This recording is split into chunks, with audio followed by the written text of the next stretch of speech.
আসসালামু আলাইকুম রহমতুল্লাহ। ভাই আমি আপনাদের কাছে আসছিলাম 8টার দিকে। আপনারা 2টার পর থেকে এখানে রাস্তায় আছেন।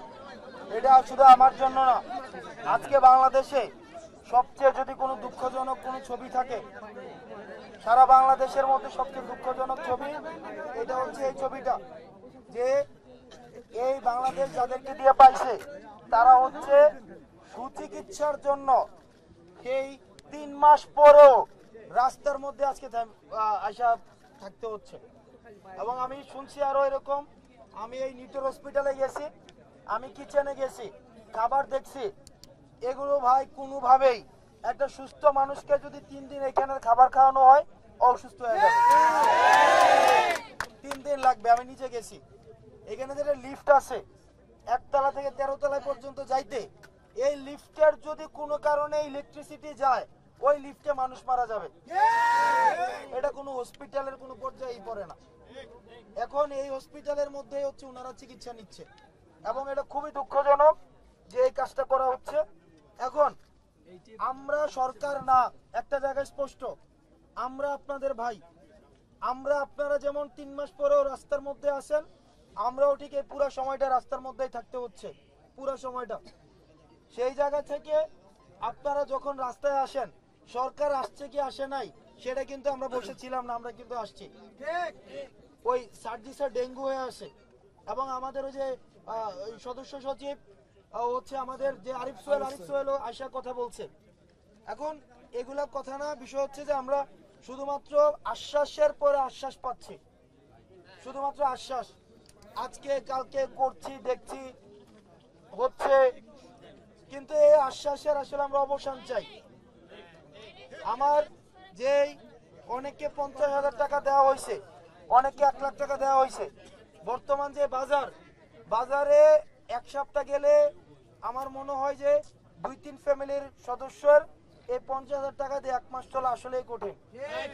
এখন আমরা তো শুধু আহত মানুষটাকে দেখি, যে শুধু একটা আহত মানুষ হসপিটালে ভর্তি, কিন্তু আহত মানুষের সাথে 2টা অ্যাটেন্ডেন্ট থাকে, তার খাওয়া দাওয়া তো আছে, এই যে বাড়িতে আসা যাওয়ার বিষয় আছে।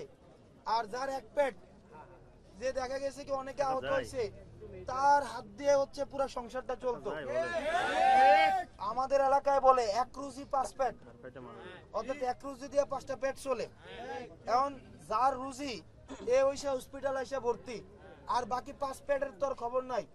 সরকার তো এই 1 পেট নিয়ে চিন্তিত, এই বাকি 5 পেট নিয়ে তো করতেছে না। তো এই বিষয়টা ভাই, আপনারা যে জায়গায় আছেন আমরা ঠিক একই জায়গায় আছি ভাই। এবং সবচেয়ে দুঃখজনক এই যে আপনারা এখনো রাতের 12টা বাজে যাচ্ছে, এখনো রাস্তায় আছেন। এখন আপনারা কি দাবি সেটা তো আমাকে জানান নাই, আপনারা তো বলেন নাই। আপনারা হসপিটালের সমস্যাগুলো বলছেন, আমি ইনস্ট্যান্ট গেছি, গিয়া যা যতটা ভাই সম্ভব আমার জায়গা থেকে আপনাদের সহায়তায়, কারণ আপনারা রাস্তায় আসছেন বলেই আমার জায়গা থেকে যতটা সম্ভব এখানে চিকিৎসা এইসব বিষয় এগুলো নিয়ে আমি কথা বলছি। এবং সবচেয়ে দুঃখজনক ঘটনা, আমার একটা শুনছি আজকে আহত একজন আছে, আহত বাইরে নাকি হচ্ছে আঘাত করা হয়েছে। এটা ভাই কোনোভাবেই এটা টলারেবল না। এই বিষয়ে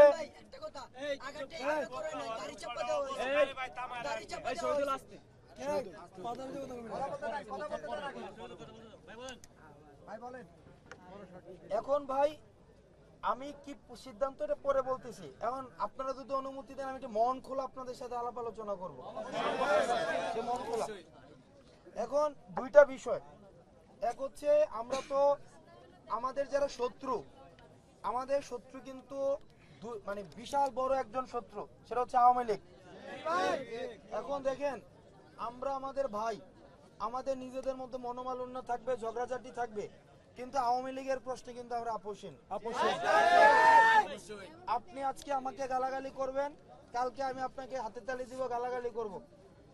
এই যে আমার একটা কাজ না করলে আমি আরো ধরবো। তারপরে হচ্ছে এখানে আমার পাশে হচ্ছে ও আমারে আজকে ফয়েজ যথেষ্ট পরিমাণ ছোট ভাই, মানে এর বেশি আসলে সম্ভব না। ফয়েজ আমাকে যথেষ্ট পরিমাণ ধুইছে, এখন সে আমাকে এখন ধুইছে, আরেকবেলা আমরা ভাই একসাথে চা খাবো, এটা নিয়ে সমস্যা না। কিন্তু আমাদেরকে ব্যবহার করে যদি ছাত্রলীগ, যুবলীগ, আওয়ামী লীগ আবার তার এই রাস্তা খুঁজে নেয়, আমাদের এই গ্যাদারিংস এর মধ্যে তারা ঢুকে পড়ে আপনার আমার ক্ষতি করে। একবার ভাবেন, আমি এখানে আসছি, আমার উপর যদি আক্রমণ হয়, এটা কি ভাই আপনার গায়ে লাগবে না? আজকে এই যে আপনারা রাস্তায় আসেন, এই যে আপনারা রাস্তায় আসেন, আমি আপনার এইখান থেকে না যাওয়া পর্যন্ত আমি যাইতেছি না। এবং এটা জুলাই ফাউন্ডেশন খুলছে নামে, এটার বিরুদ্ধে অভিযোগের শেষ নাই। জুলাই ফাউন্ডেশনের ওই যে সেক্রেটারি আইন আমার সাথে দাঁড় করে রাখছে। কই ওই কই এখানে যতক্ষণ না পর্যন্ত সমস্যা আপনারা এগ্রি আসছেন একটা বিষয়, আমরা পরবর্তীতে যেটা বলবো সেও এইখান থেকে যাবে না, এখানে বসে থাকবে যাই হোক না কেন। এখন যে বিষয়টা হচ্ছে ভাই, আমাদেরকে এই বিষয়টাকে নিয়ে বিভিন্ন জায়গায় প্রচার করা হচ্ছে। আওয়ামী লীগ সব জায়গায় প্রচার করছে যে দেখো, আর তারা স্বাধীন করছিল দেশ, যথেষ্ট হামদি আছে, আগেই তো ভালো ছিল। এখন এইটা জায়গাটা আসলে আমরা আমাদের নিজেদের আসলে খারাপ লাগে, আওয়ামী লীগের সুযোগ পাচ্ছে, এটা আমাদের ব্যর্থতার কারণেই, কারণ আমরা তাদেরকে সুযোগ দিছি। এখন আপনারা আমাকে 4 জনের দাবি বলছেন, 4 জনের বিষয় কথা বলছেন যে আমাকে আপনারা দাবি বলবেন না, আপনারা একটাই দাবি আপাতত, সেটা হচ্ছে 4 জন উপদেষ্টা এখানে আসতে হবে। এটা হ্যাঁ এটাই ভাই, আমি যেটা বলতে পানি আছে ভাই, 4 জন উপদেষ্টা ওনারা আপনার উপদেষ্টা বানাইছেন, তো উনাদের সাথে আমি মনে করি না যে একদম শিডিউল মেনটেন করে দেখা করা এটা। আপনি কিন্তু মানে আমাদেরকে অনেকে বলে কিংস পার্টি, আমরা কিংস পার্টি না, আমরা কিংস মেকার। অর্থাৎ আপনি হচ্ছেন কিংস মেকার। এখন আপনি যে রাজা বানাইছেন, ওই রাজার সাথে আপনার দেখা করার জন্য শিডিউল নিতে হবে, এটা করতে হবে সেটা করতে হবে, এগুলা ভাই এগুলা এই আলাপ হচ্ছে ওই মানে ব্যুরোক্রেটিক আলাপ, আমরা ওই আলাপে যাইতে চাই না। কিন্তু বাস্তবতা যেটা সেটা হচ্ছে যে উপদেষ্টাদের মধ্যে একজন যিনি শারমিন মুর্শিদি আপা, উনি বিদেশে, আসিফ উনি ঢাকার বাইরে আছেন, নাহিদ উনিও হচ্ছেন আমি যতটা জানি এখনো ঢাকায় এসে পৌঁছান নাই, ঢাকার বাইরে আছেন।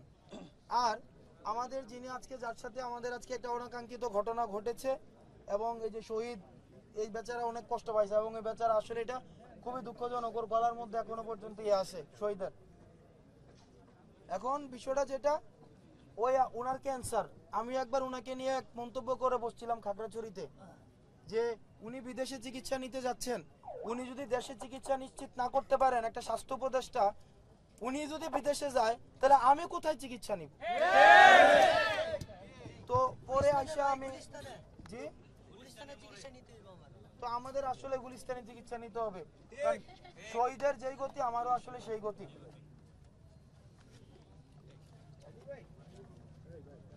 তো সেই জায়গা থেকে ভাই, তো উনার যেটা হয়েছে, উনি ক্যান্সারের পেশেন্ট। এখন আমরা দেখেছি যে বিভিন্ন সময় যে স্বাস্থ্য উপদেষ্টা আমাদের প্রত্যাশিত যে লক্ষ্য, এখানে গণমাধ্যমের বাইরে আছেন, এটা নিয়ে কিন্তু প্রত্যেকদিন কথাবার্তা হচ্ছে, উনি ওনার প্রত্যাশিত লক্ষ্য অর্জন করতে পারছেন না। সেই জন্য কিন্তু আপনারা একটা তথ্য জানেন কি জানি না, নতুন একজন উপদেষ্টা কিন্তু নিয়োগ করা হয়েছে স্বাস্থ্যের জন্য, ওনার নাম হচ্ছে ডক্টর সাইদুর রহমান। উনি হচ্ছেন ডক্টর সাইদুর রহমান খসরু। উনি পিজি হসপিটালের উনি ভিসি ছিলেন, অর্থাৎ উনি এই ডাক্তার, উনি অভিজ্ঞতা সম্পন্ন মানুষ। অর্থাৎ এতদিন পর্যন্ত যে অভিযোগগুলো ছিল, এগুলা যেন দ্রুত অ্যাড্রেস করা যায়, এই জন্য ওনাকে নিয়োগ দেওয়া হয়েছে। এখন দুইটা বিষয়, এক সেটা হচ্ছে আপনারা যদি চান, ওই 3 জন তো ভাই এখন আসার সুযোগ নাই, একজন বিদেশে, একজন ঢাকার বাইরে, আরেকজন ঢাকা আসতেছে।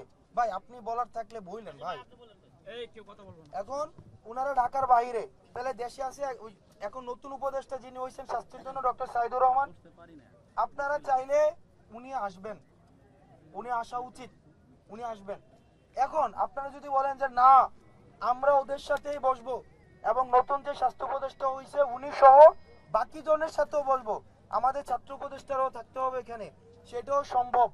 তবে সেটা হচ্ছে ওনারা বলেছেন যে ওনারা সকালে এসে পৌঁছাইতে সব মিলে ওনারা 2টার পরে আপনাদের জন্য ওনারা সময় দিবেন, 2টার পরে। এখন সেক্ষেত্রে চাইলে সেটা আপনারা 2টার পরে করতে পারেন। এখন আপনারা সিদ্ধান্ত নেন যে আপনারা কি ডক্টর সাইদুর রহমান এখানে আসবেন, আসার পরে আপনাদের সাথে শুধু ডক্টর সাইদুর রহমানের সাথে আপনারা কথা বলবেন, নাকি হচ্ছে আগামীকাল 2টার দিকে আপনারা হচ্ছেন ওই উপদেষ্টা সহ বাকিদের সাথে কথা বলবেন। তবে এই ক্ষেত্রে ভাই আমার একটা পরামর্শ আপনাদের আন্দোলনের, আপনাদের তো অনেক আশ্বাস দেওয়া হচ্ছে তাই না? আপনাদের আশ্বাস দেওয়া হয় কিনা? আপনাদের কাছে একটা রিকোয়েস্ট, আপনারা আবার আশ্বাসে ফিরে আসেন না, বা আশ্বাসে উনি দুইটা বিষয় যান অথবা উনি আসবেন আজকে, আপনারাও যে আসুক আপনারা আশ্বাসে রাজি হবেন না।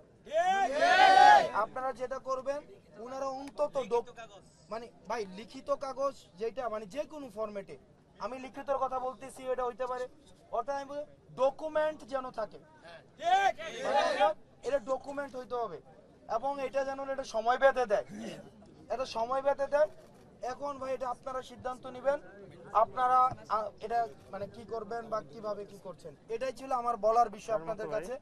আমি জাস্ট অনুরোধ করব, এখানে অনেকে আমি শুনেছি যে এখনো ওষুধ খায় নাই, আমি অলরেডি হামুদি আছি, আপনারা ওষুধ খান নাই, তবে আপনি আমাদেরকে আপনাদের পাশে পাবেন, যে সিদ্ধান্তই নেন না কেন আপনারা আমাকে পাবেন।